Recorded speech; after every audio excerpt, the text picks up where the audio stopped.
Hello, everybody, and welcome to another episode of Box Office Talk. This is the show where I break down what happened at the box office, see if my predictions for the top 5 are correct, and then make predictions for next week's top 5. So let's get right on into it. Last week I predicted that number 1 would be Ralph Breaks the Internet, number 2 would be The Grinch, number 3 would be Creed 2, number 4 would be Fantastic Beasts: The Crimes of Grindelwald, and number 5 would be Bohemian Rhapsody. And no surprise, really, I got all 5 of my predictions right, mainly because there was just nothing new coming out this weekend at all. Anything that was new was in, extreme limited release that had no chance of getting into the top 10 or 5 anyways. So yeah, this was kind of an obvious win for a bunch of people, which we'll get to at the end of the video, but let's go over the overall top 10. Number 1 was Ralph Breaks the Internet, making $16 million this weekend, adding to a domestic total of $140 million, and on the worldwide chart, it is sitting at $258 million. So it needs about $92 million more until it doubles its $175 million budget, but also domestically, it still needs about $49 million to actually surpass the first Wreck-It Ralph. And something I kind of noticed is that the second weekend of the first Wreck-It Ralph film didn't have as big of a drop as this new Ralph film has. So I'm actually kind of starting to think that maybe Ralph Breaks the Internet won't outgross, at least domestically, the first Wreck-It Ralph movie. Now, worldwide, it actually has many more places to open, like going into 2019. So the worldwide numbers will continue to grow over the course of the end of this year and the beginning of next year. But for right now, domestically, it looks like it's probably not going to outgross the first Wreck-It Ralph movie, which might be a little disappointing for some, but it's still making a lot of money right now either way, and worldwide those numbers will add up to something greater. So I don't think you need to really worry about this film's financial success because it's already on its way to do that. Number 2 is The Grinch, making $15 million, adding to a domestic total of $223 million, and on the worldwide chart, it is sitting at $322 million. Now that it is December, there's a lot of other worldwide places that it's going to be released, hence you'll see the worldwide numbers start to go up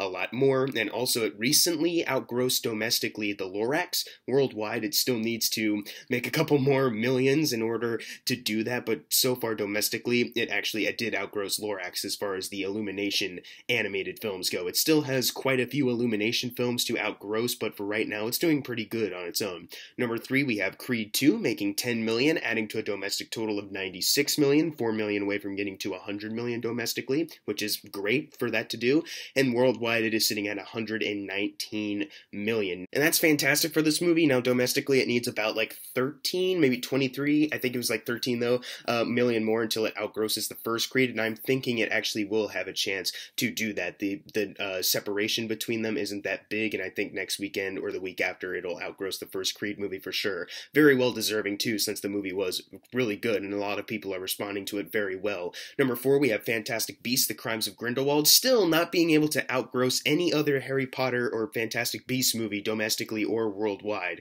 which is quite surprising. It made $6.8 million, adding to a domestic total of $145 million, and on the worldwide chart it is only at $568 million. Still, I want to reiterate, this is not financially bad or anything, but the fact that it hasn't outgrossed any other installment of the Harry Potter series, that's gotta be quite a big alarming sign for Warner Brothers and J.K. Rowling, that maybe you need to cut the series short because they may not be able to make as much money as you want.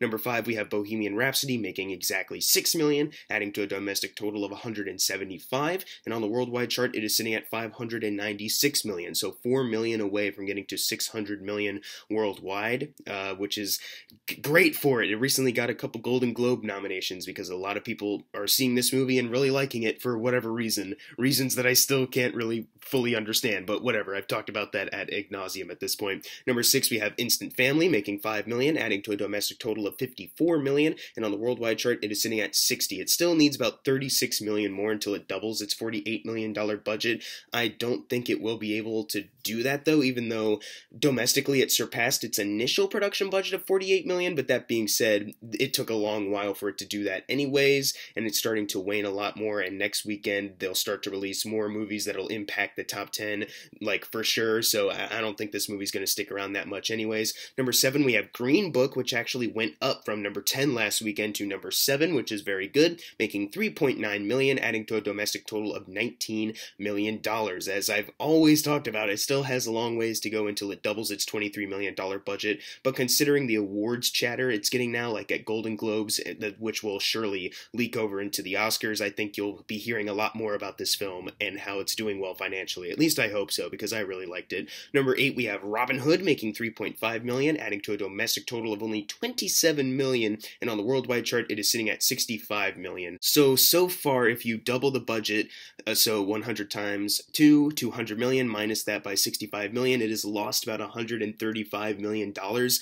This is really a big bomb. At least it's not losing as much money as I said it was last weekend, but still, it's still gonna lose a whole lot of money, which sucks for this.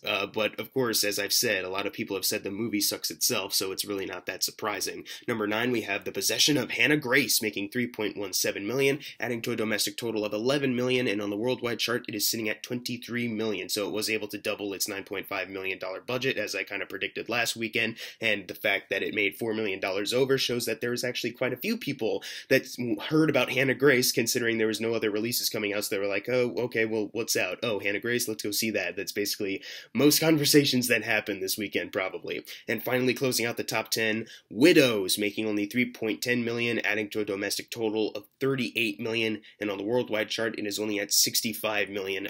It's such a bummer. This movie only had about $19 million more to go until it doubled its $42 million budget.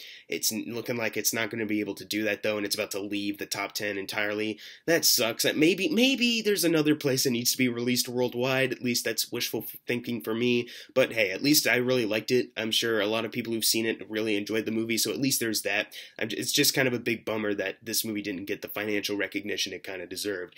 Now it's time for the fun part, the predictions for next week's top 5. Number 1, I'm going to go with Spider-Man Into the Spider-Verse. Number 2, Mortal Engines. Number 3, The Mule. Number 4, Ralph Breaks the Internet. And number 5, The Grinch. I was going to put Once Upon a Deadpool in there, but from what I saw on Box Office Mojo, it's looking like it's only getting released in like 500 theaters. And I even checked some theaters near me, and they haven't announced that they're going to show it yet, so I'm not sure how wide this release is going to be anyways. So I'm just not going to predict that for this weekend. But what are your predictions for next week's top 5? Leave it in the comments below, and if you got your predictions right for this week, you're going to get a shout out right now. Unless you didn't get it right, then I'm sorry. And as always, thank you guys for watching. Make sure to subscribe. I'm Jackson Fulcher. See you guys next time.